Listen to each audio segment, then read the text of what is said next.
Bonjour, ici Léa de Palm Grace. Merci d'avoir acheté notre feuille de calcul pour agent de voyage. J'ai hâte que vous utilisiez ce tableur et j'espère vraiment qu'il deviendra un outil tout en un pour l'organisation de vos clients, voyages et tâches. Je suis très enthousiaste à l'idée que vous puissiez utiliser les nombreuses fonctionnalités de ce fichier. Je suis convaincue qu'elles pourront vous aider à planifier les voyages de vos clients. Cette vidéo est un tutoriel complet qui vous montrera toutes les différentes fonctionnalités du tableur. Il est très simple à utiliser, mais il y a beaucoup de choses à savoir. Dans cette vidéo, je vais vous en détailler chaque partie. Et comme toujours, si vous avez des questions, n'hésitez pas à nous contacter. Nous serons ravis de vous aider. Alors sans plus attendre, c'est parti pour le tutoriel. Le tout premier onglet sur lequel vous allez vous rendre est l'onglet Start. J'ai déjà rempli certains champs pour vous donner un exemple, mais lorsque vous ouvrirez cet onglet pour la première fois, il sera complètement vide. Je voudrais attirer votre attention sur cette zone ici. Pour la date de début de la semaine, vous devrez cocher la case qui correspond à la journée à laquelle vous commencez votre semaine. Pour certains, ce sera le dimanche, pour d'autres le lundi, et cela mettra à jour les calendriers qui sont plus loin dans la feuille de calcul. En ce qui concerne ces sections, vous pouvez ajouter autant de catégories que vous souhaitez, et vous pouvez également y revenir et les modifier si besoin au fil du temps. Une fois que vous avez rempli les différents champs de l'onglet Start, vous pouvez passer au reste de la feuille de calcul. L'onglet suivant est l'onglet Dashboard. Lorsque vous l'ouvrirez, il sera vide. Mais voici un exemple de ce à quoi il ressemble lorsque vous ajoutez des informations au fil du temps. Une chose que je tiens à souligner à propos de cet onglet est qu'il s'agit d'un onglet entièrement automatisé, d'où la présence du cadenas en bas de l'écran. Cela signifie que vous n'avez pas besoin d'entrer quoi que ce soit ici.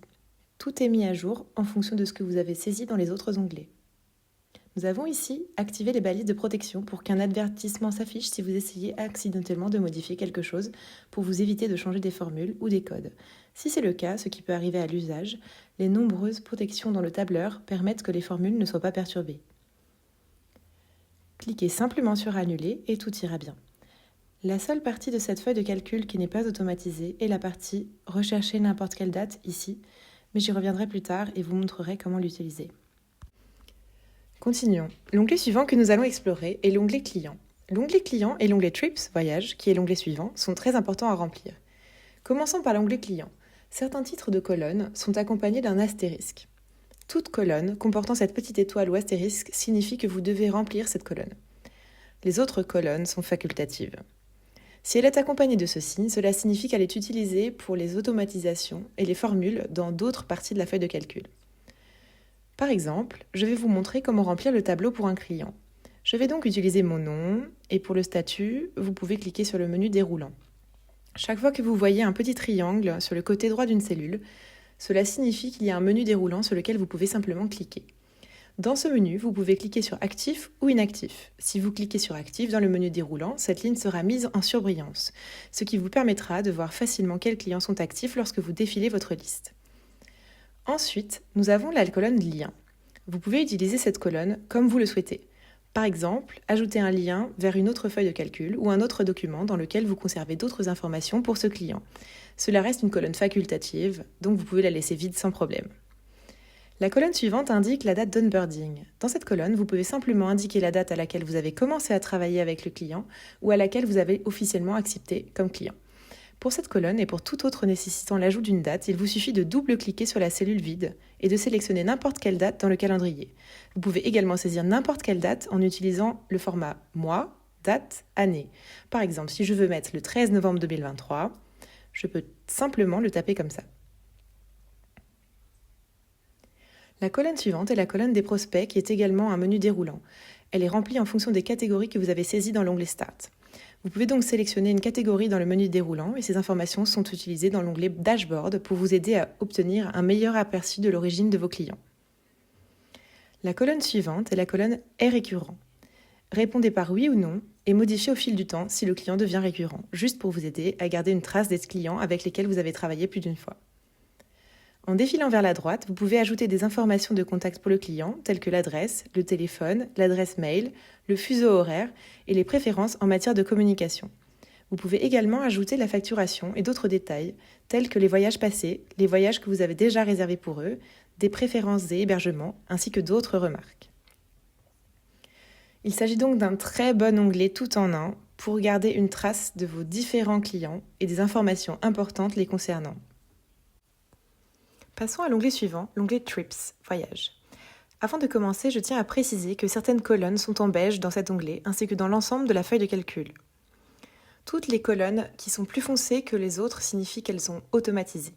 Pas besoin de taper quoi que ce soit dans ces colonnes, et si vous le faites, vous obtiendrez une erreur, ce qui est tout à fait normal. Cliquez simplement sur « Annuler » et tout ira bien. Cet onglet vous permet de suivre tous les voyages que vous planifiez. La toute première colonne est celle du client. Vous pouvez donc sélectionner le client pour lequel vous réservez dans le menu déroulant. Si vous avez beaucoup de clients et qu'il serait fastidieux de faire défiler, commencez à taper leur nom, qui devrait apparaître, et cliquez dessus. Une fois que vous avez ajouté le nom d'un client, vous remarquerez l'apparition du symbole avion juste à côté. Ce symbole cliquable vous renvoie aux informations relatives à ce client dans l'onglet Client, ce qui est très pratique. Cliquez simplement sur ce symbole, puis sur le lien pour accéder aux informations relatives à ce client, ce qui vous permet de naviguer facilement vers les informations nécessaires en quelques clics. La colonne suivante est la colonne Actif. Vous pouvez à nouveau cliquer sur Actif ou Inactif et les lignes actives seront mises en surbrillance pour que vous puissiez voir quel voyage vous êtes en train de planifier. La première colonne est également automatisée. Si vous ajoutez un lien à côté de cette personne dans l'onglet du client, par exemple, voilà, il apparaîtra automatiquement ici, ce qui vous permet de cliquer dessus. La colonne suivante est la colonne Début de la planification, qui est une autre colonne dans laquelle vous pouvez ajouter la date à laquelle vous avez commencé à planifier ce voyage. Dans la colonne Destination, vous pouvez saisir toutes les destinations où le client se rendra. Vous pouvez écrire ce que vous voulez, il peut s'agir de pays, d'hôtels spécifiques, de ce que vous voulez. C'est vous qui décidez de ce que vous mettez ici. Je vais mettre Italie et France. La colonne suivante est la colonne déroulante type de vacances, dans laquelle vous pouvez saisir n'importe quel type de vacances que vous avez défini dans l'onglet Start. Et la colonne suivante est la colonne Statut, qui provient également de l'onglet Start. Dans les deux colonnes suivantes, qui sont très importantes et qui sont marquées d'un astérisque pour vous rappeler que vous devez les remplir, vous avez la date de début et la date de fin. Ici, je mets le 24 en date de début et le 29 en date de fin. Et ensuite, vous pouvez également ajouter le nombre de jours et de nuits. Vous pouvez aussi le calculer, ce n'est pas nécessaire de le remplir ici. Je vais juste mettre des nombres incorrects, mais vous pouvez mettre les bons, bien sûr.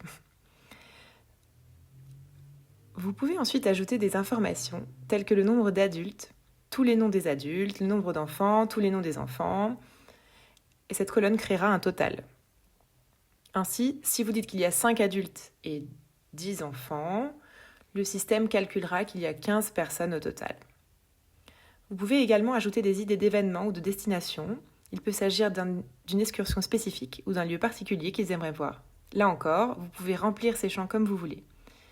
Nous avons également des préférences que vous pouvez remplir, comme les incontournables, les préférences d'hébergement et d'autres notes. J'aimerais vous montrer une petite astuce que vous pouvez utiliser dans presque tous les onglets du tableur. C'est Commande plus F ou Contrôle plus F, qui vous permet de trouver des choses très rapidement.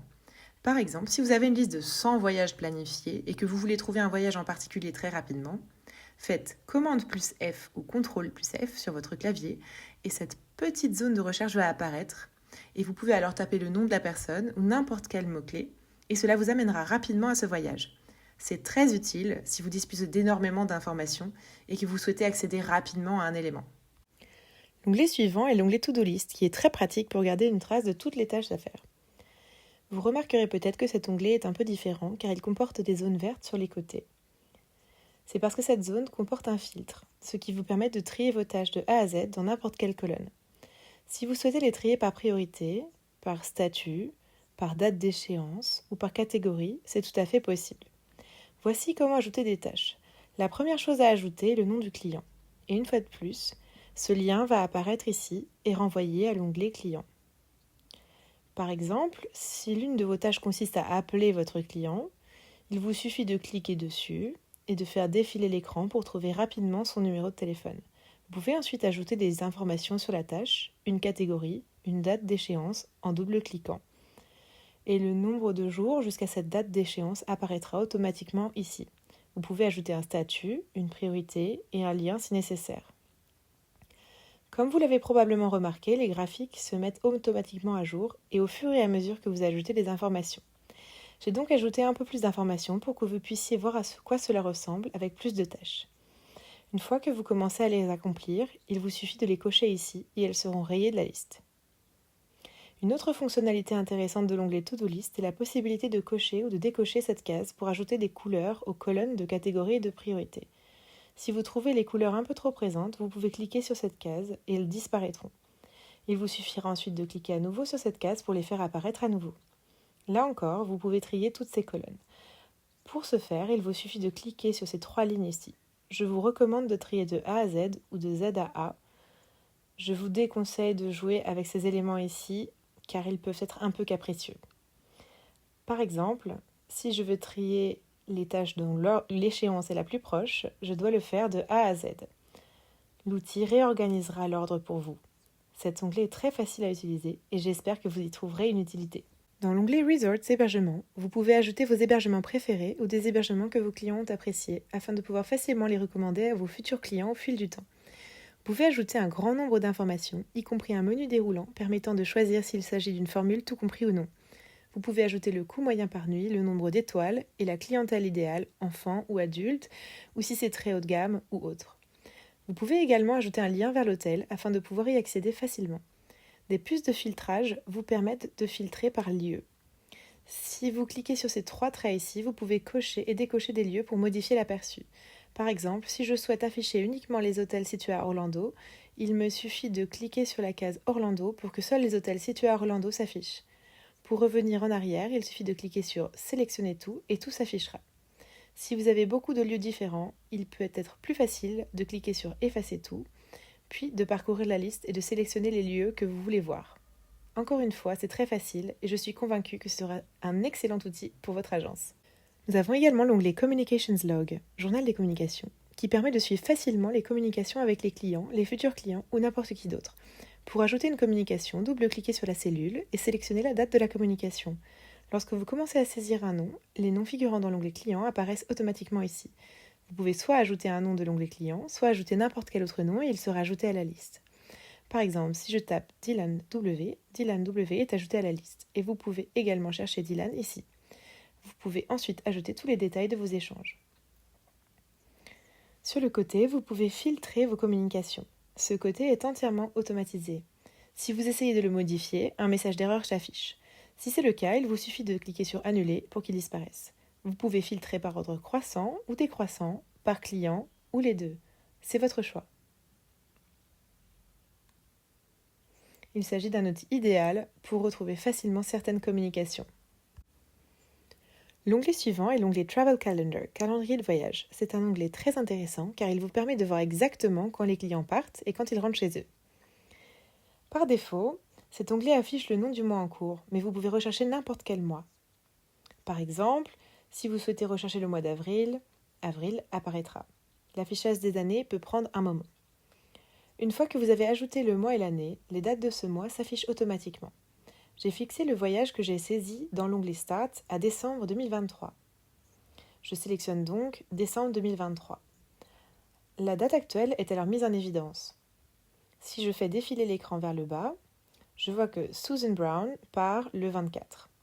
Comme vous pouvez le voir, ces symboles sont cliquables, ce qui est très utile pour pouvoir accéder directement au voyage de ce client. Susan rentrera chez elle le 29, comme on peut le voir ici.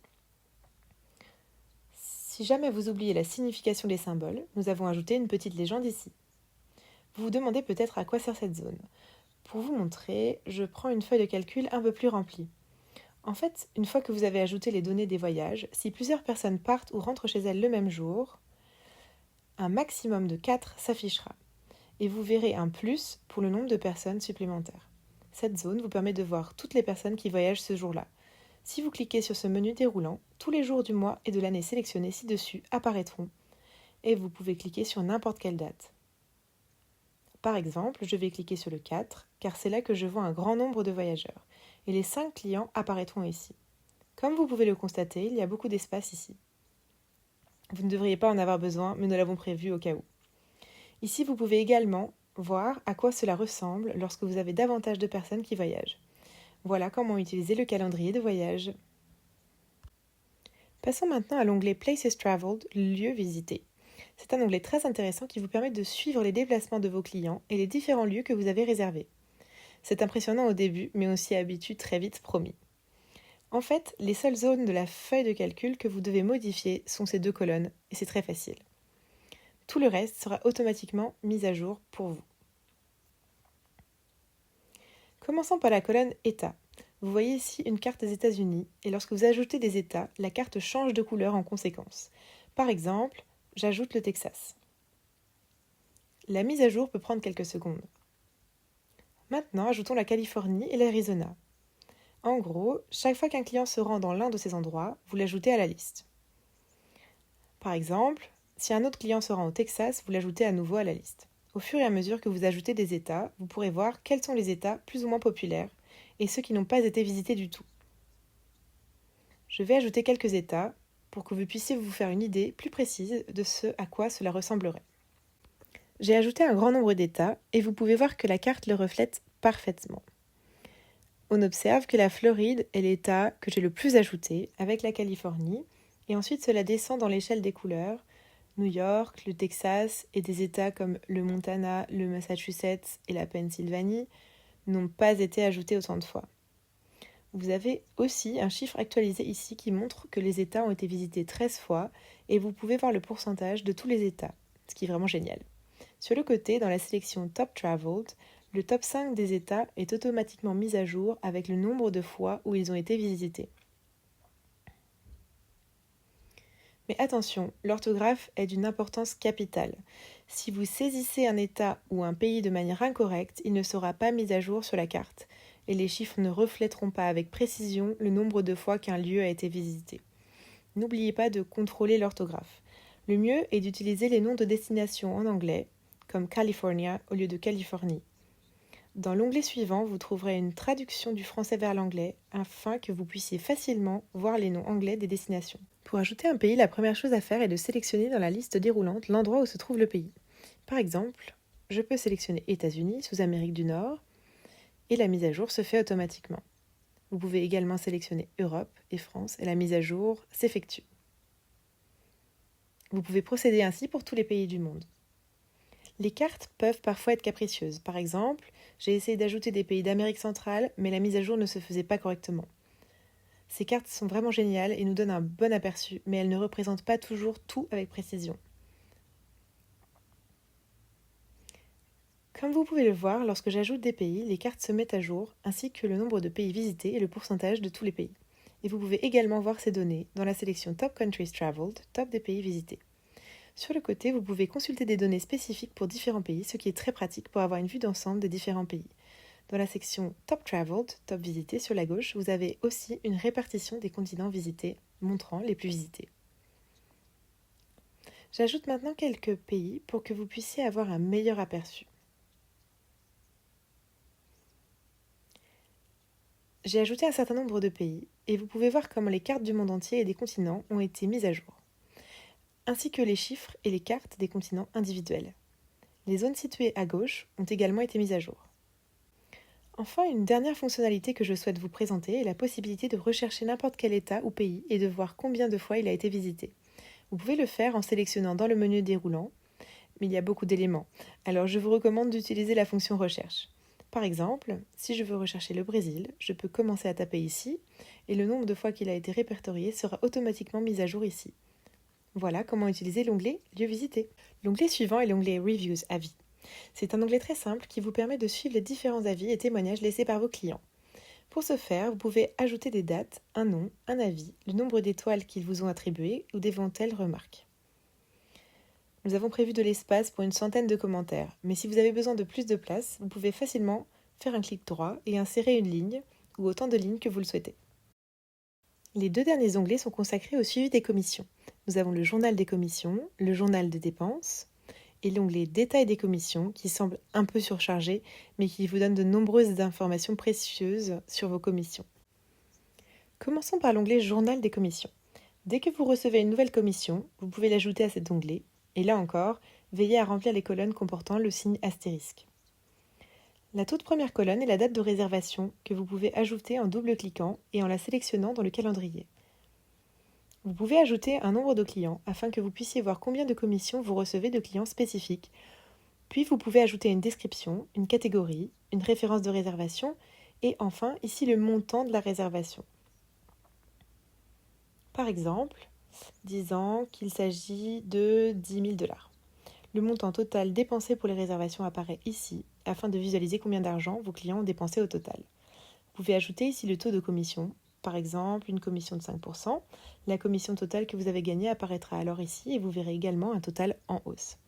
Si vous avez une commission, par exemple pour une réservation de 500 $, mais que vous n'avez pas de taux de commission spécifique, vous pouvez laisser ce champ vide et vous pouvez également taper la formule ici.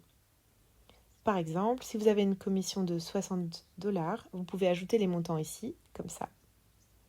C'est donc à vous de choisir, et si vous ne voulez pas ajouter le montant de la réservation, vous pouvez même sauter cette étape et n'ajouter que les montants des commissions. C'est tout à fait possible.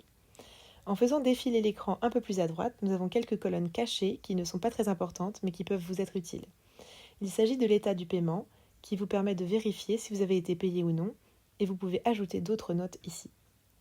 Vous avez également la possibilité de mettre en évidence des transactions spécifiques. Par exemple, vous pouvez les mettre en évidence par client ou par catégorie.